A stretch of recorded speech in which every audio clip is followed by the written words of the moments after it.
Now, breaking news from WRAL. Coverage you can count on. And that breaking news, 3 people sent to the hospital after a crash in Raleigh this morning. Just how fast police say the car was going when it slammed into trees. And the big story today behind last night's front is the wind. Will be gusty this afternoon. I'll show you why that means we could see high fire danger today. Crucial vote. State lawmakers are expected to approve a new congressional map today. What the changes may mean for the balance of power in D.C. We are closely tracking the huge national implications for this as that moves through the House. Good morning, everyone. It is 6 o'clock. Great to have you with us on this Wednesday. I'm Renee Chu. I'm Chris Loving. Get pretty comfortable up there with Lisa jacket as you're walking in today. I think Chris Michaels kind of coined it earlier. Easy breezy, beautiful autumn day we can expect today, Elizabeth. Exactly. That's a great way to say it. This afternoon, our winds will be gusting 20 to 25 miles per hour, which is not strong enough to do any damage, but it is enough for fire danger. A very low humidity behind yesterday's front. We didn't see any rain, and winds gusting to 25 means increased fire danger, so you're just encouraged not to do any outdoor burning today. Beyond that, it feels a little warmer as you step out the door than it did yesterday. 52 around the Triangle with a beautiful view from the fairgrounds this morning. We're nice and clear. A cool 45 in Roxborough, but elsewhere, temperatures are mostly in the low to mid 50s. A little warmer in Clinton at 58.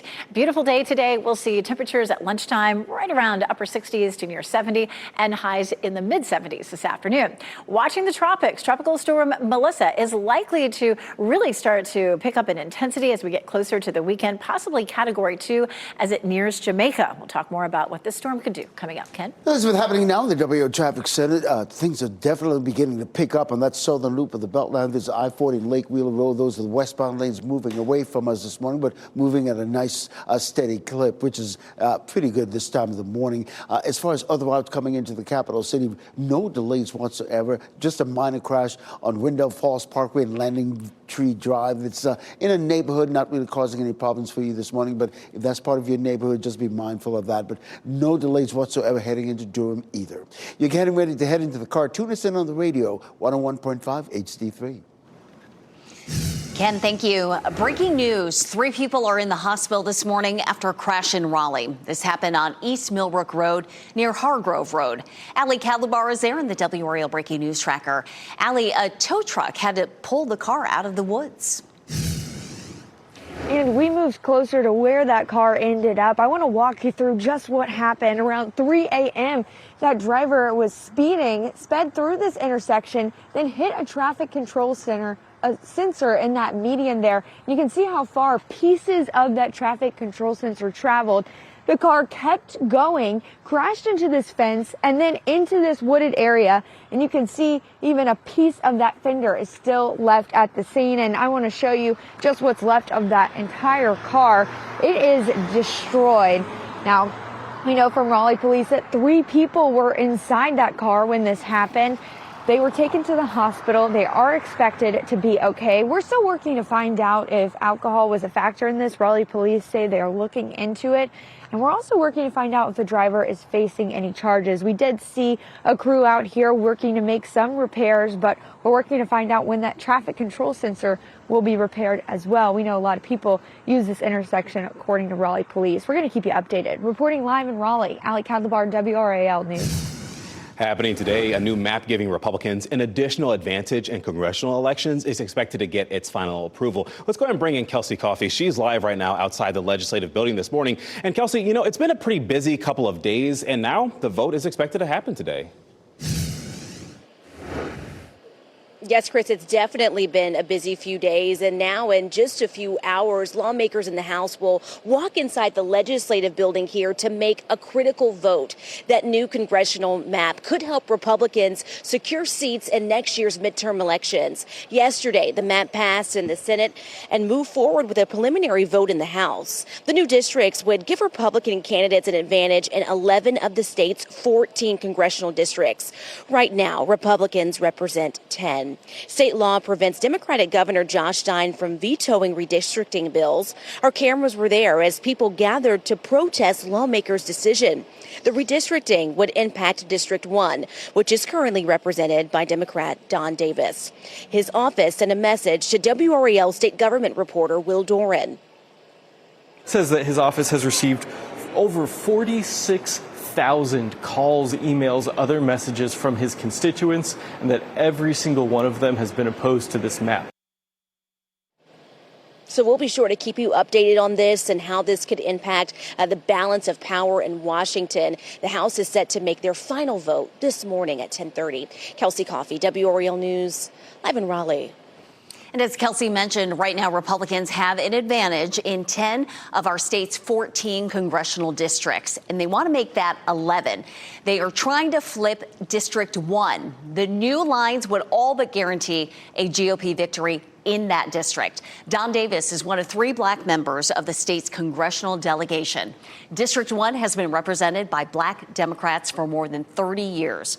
Right now, Republicans have 219 seats in the U.S. House, a slim majority. This new nationwide push to redraw maps from Republicans is aimed at expanding that majority in next year's midterms. We'll be following this story closely throughout the day. Be sure to tune into our news from 4 to 7 this evening for WRAL's coverage of the debate and vote, as well as what's next. Police say a person's life is at risk because of injuries they suffered when a car hit them last night. That happened in Raleigh at the intersection of Capitol Boulevard and Trayrick Road around 8 p.m. Police shut down that intersection while they investigated, and the names of the people involved have not been released.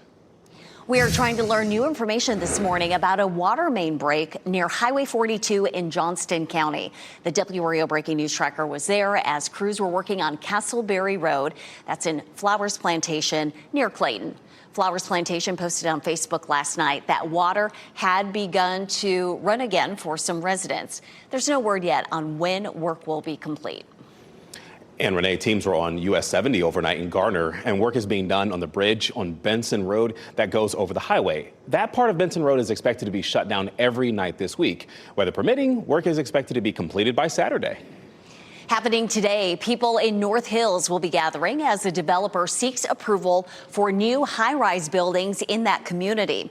These buildings would be near Six Forks and Lasser Mill Roads, and they could be up to 40 stories high. WRAL's Laura Levine is live in North Hills this morning. And Laura, this rezoning proposal still needs approval from Raleigh City Council. Yes, Renee, good morning. And right now we are near the intersection of Lassiter Mill and Six Forks Road where this development is all playing out. And so happening today is the next big step for Kane Realty, meeting with residents once again to propose and share their ideas about building taller towers in this area. According to current zoning laws, Kane has permission for buildings of heights between 5 stories and 12 stories tall. If the rezoning is approved, Kane seeks to construct on 4 separate parcels at heights between 12 and 40 stories high. The firm officially submitted its rezoning request last month. All of the buildings are planned to be commercial mixed use, meaning the new construction would be home to retail and residential finishes. Kane must gather input from those who live here before the case is reviewed by the Planning Commission, and then it will be presented to City Council. So tonight's neighborhood meeting is between 5:30 and 7 p.m. That is at the 1 North Hills Tower. Laura Levine, WRAL News. We're live in Raleigh. 2 sisters are facing charges in connection to a crash that killed 3 E.E. Smith High School football players just 2 weeks ago. Fayetteville police say that Diamond Monroe and Destiny Jenwright were street racing when that crash happened. That was on Roseville Road back on October 8th. Trevor Merritt, Jayon Elliott, and Nick Williams were killed in that. The crash report shows that Monroe's car was going nearly 50 miles over the speed limit. Moore is charged with 3 counts of involuntary manslaughter, racing, speeding, careless and reckless driving, and insurance violation. She's still in the hospital after being seriously hurt in a crash. Jenwright is facing all the same charges except involuntary manslaughter. Today, we're expecting to learn more about a special committee being formed to investigate State Representative Cecil Brockman. Brockman is currently behind bars on child sex crime charges. Brockman has represented High Point in the state legislature for more than a decade. State lawmakers on both sides have called for his resignation since his arrest earlier this month. House Speaker Destin Hall says a committee will investigate the charges and decide whether to remove him. House Minority Leader Robert Reeves says he supports the move, but hopes Brockman resigns before a vote, telling WRAL that he is thinking of the alleged victim and the family involved. Being a victim of a crime is hard enough. Being a victim in a case that gets notoriety is just crushing. And for it to happen with a child is especially personal for a lot of people. He's got a right to due process in the criminal court system. He's got a right to some due process here as a member of the House. Those are probably different processes that will be going through. Speaker Hall says he expects to release more specifics about committee members sometime today. Happening today in Raleigh, Martin Magnet Middle School is teaching safe walking and biking practices too. The school is hosting its first ever walk bike safety awareness event, and starting at 7 this morning, students will begin walking to Martin Magnet from Raleigh Moravian Church on Ridge Road. That's expected to be about a 15-minute walk. The event is in collaboration with the National Center for Safe Routes to School. Your time is 6:10. UNC roster shakeup. 3 more players have left the Tar Heel football team in the middle of the season. How the sideline is expected to look ahead of Saturday's game against Virginia. And Chantal recovery. How state lawmakers are looking into what communities need after the tropical storm hit earlier this year. Yesterday's front moved on by, and behind it, it will be breezy. That means we could see high fire danger this afternoon. I'll let you know what that means for you. And we do have a look at your Mega Millions winning numbers here. We've got 2, 18, 27, 34, 59. The gold Mega Ball, 18. As you get into your car, tune to WRAL News Plus on your radio. In Raleigh on 99.3 FM. In Durham, 96.5 FM. And everywhere on 101.5 HD3.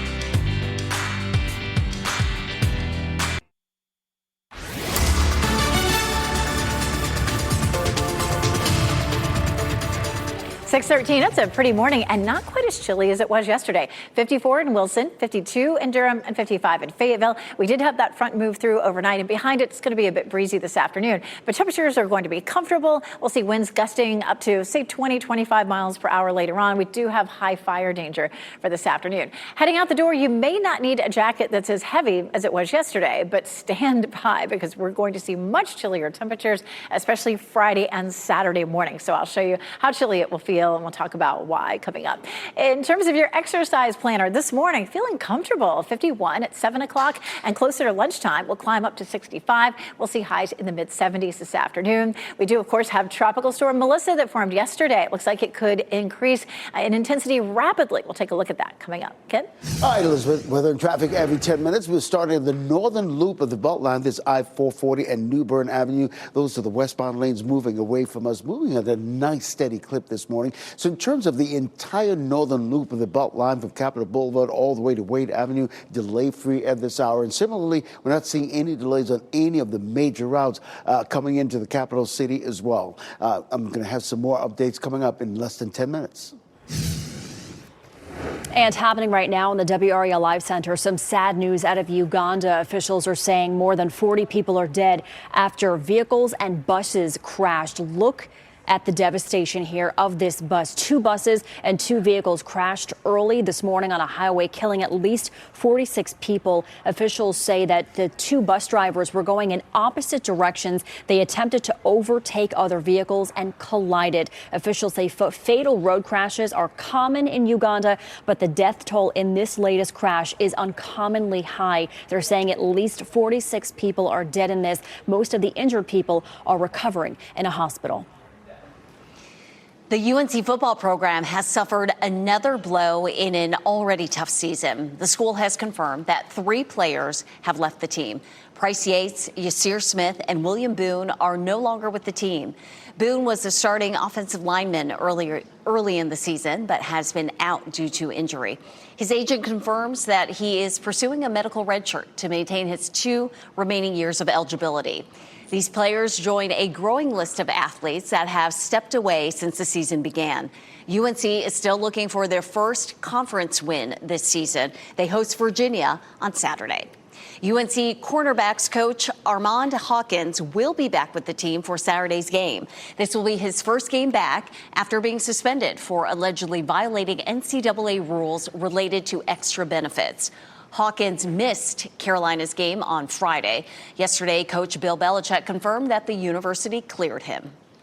State lawmakers are forming a new committee to focus on Tropical Storm Chantal relief efforts. That storm hit central North Carolina this summer, and you remember all that flooding that happened at Chapel Hill, Durham, and other areas. Chantal caused millions of dollars in damages to the region. In fact, 6 people were also killed. The new committee will be led by State Representative Dennis Rydell from Alamance County, and he said the state needs to do more to ensure the state is helping communities recover. Wake County Schools is creating more oversight and adding more resources in order to comply with federal special education laws. The U.S. Department of Education recently found the school system was giving out long-term suspensions to Black students with disabilities at far higher rates than other students. That was one of several findings. The federal report is prompting the school system to set aside money to help resolve the issues. The district also plans to hire contractors and ramp up training for administrators. Oh, another day of delicious food at the North Carolina State Fair. Yesterday's Home Chef Challenge was extra special. It was all about using eggs to create a great tasting quiche. Jennifer Curie finished third with her extra delicious quiche. Second place went to Catherine Haynes, who whipped up a creamy Italian quiche. And Lisa Bessiuk scored the blue ribbon there for her smoky poblano quiche with crab meat. Oh, my goodness. If only this were Taste Division, right? We could have some. If you're heading to the State Fair today, be sure to stop by and say hello to the WRAL family. Chris and I will be there from 10:30 to 11:30, and then from 2 to 3 in the afternoon, say hi to Kat Campbell and Sarah Kruger. Always love meeting and talking to people on the other side of the screen. It's always nice, so we're not just talking to ourselves. There are people watching. And I love how many people watch really early. Yes. So many people came up to me earlier this week and said, I watch at 4:30, 5 o'clock. So and that's why we start at 4:30. Exactly. So we love to see you early on. This morning, what you'll notice early on is our temperatures are not as chilly. We had our cold front come through, and that cold front, of course, has brought us some pleasant conditions. We're going to end up with another beautiful day, of course, out at the fair. 52 is our current temperature, so it's a little warmer than it was yesterday, but winds will shift this afternoon and help to bring us some cooler temperatures. We take a look at our next weather maker. Of course, we have that front that moved through. Cooler air starts to arrive later tonight. High pressure builds in, and the blue shaded colors are where the temperatures are going to be coolest. It's likely to be really chilly for us both Friday and Saturday morning, a lot cooler than right now. Close to freezing in Roxborough Friday morning, so especially near the Virginia line,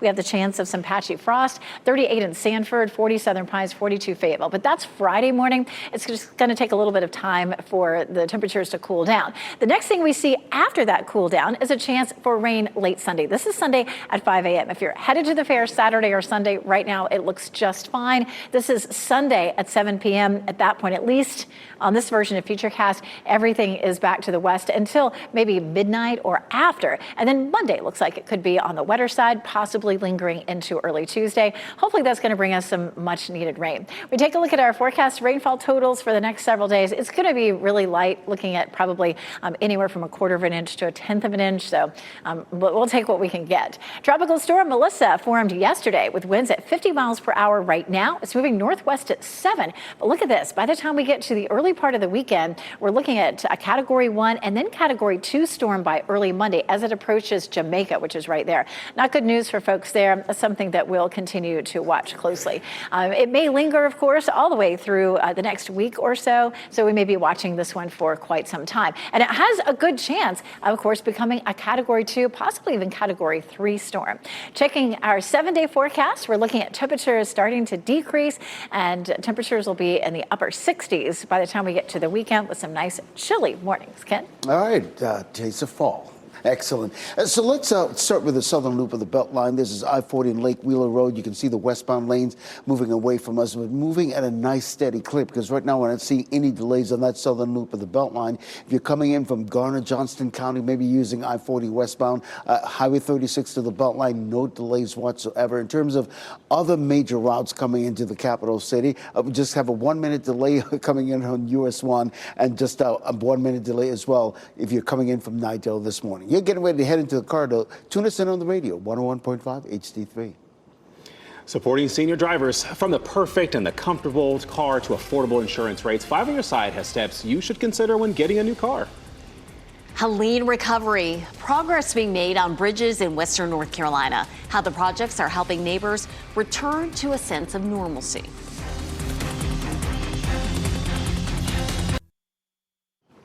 A Buncombe County bridge destroyed during Helene has been rebuilt and now bears a new name. This bridge in the community of Candler is now called the Ashley West Memorial Bridge. It's named for the daughter of neighbor Greg West. She died in 1993 after being diagnosed with a brain tumor.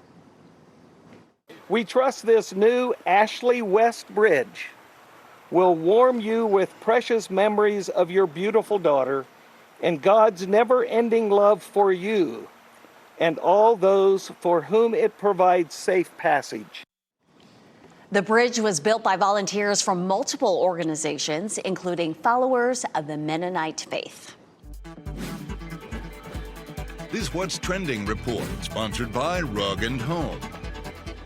A basketball legend on NBC and the return of an unlikely couple on Netflix. Yeah, to talk about that this morning, we have Ken Smith here now with What's Trending. What's up, Ken? Yeah, so let's start with that basketball legend, Michael Jordan, making his debut on the NBA on NBC last night. An exclusive interview with Mike Tirico aired at halftime during the Thunder Rockets game. Jordan talked about life post-retirement. This is part of a series of interviews with MJ that will be airing throughout the season on NBC. You know, he's normally been very private, but now back in the limelight, and we'll see how he does as a special contributor. And smart on NBC getting him for the return of NBA on NBC. A lot of people are going to tune in for that. Yeah, big time. So I know you guys are excited about this. Kristen Bell, Adam Brody returning to Netflix tonight.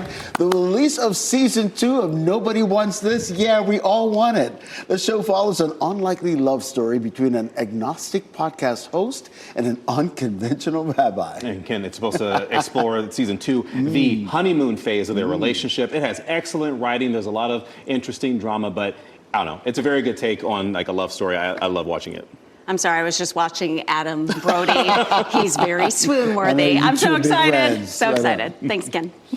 NCDOT is almost done with a new bridge in western North Carolina. These photos show progress along Elk River Road in Avery County, South Boone. Teams poured out the barrier walls and are working on repaving it. The bridge should be open to traffic starting next month after Helene destroyed the original one. Your time is 6:26 this morning. High-speed crash. 3 people were sent to the hospital this morning in Raleigh. The damage left behind after police say the car was speeding. And redistricting fight. Lawmakers are expected to approve a new map today. Who could be out after next year's midterms? Warmer start at the bus stop this morning. Our temperatures are mostly in the 50s, and it's going to be a gorgeous afternoon. But it will be windy, and that could cause some issues. I'll explain.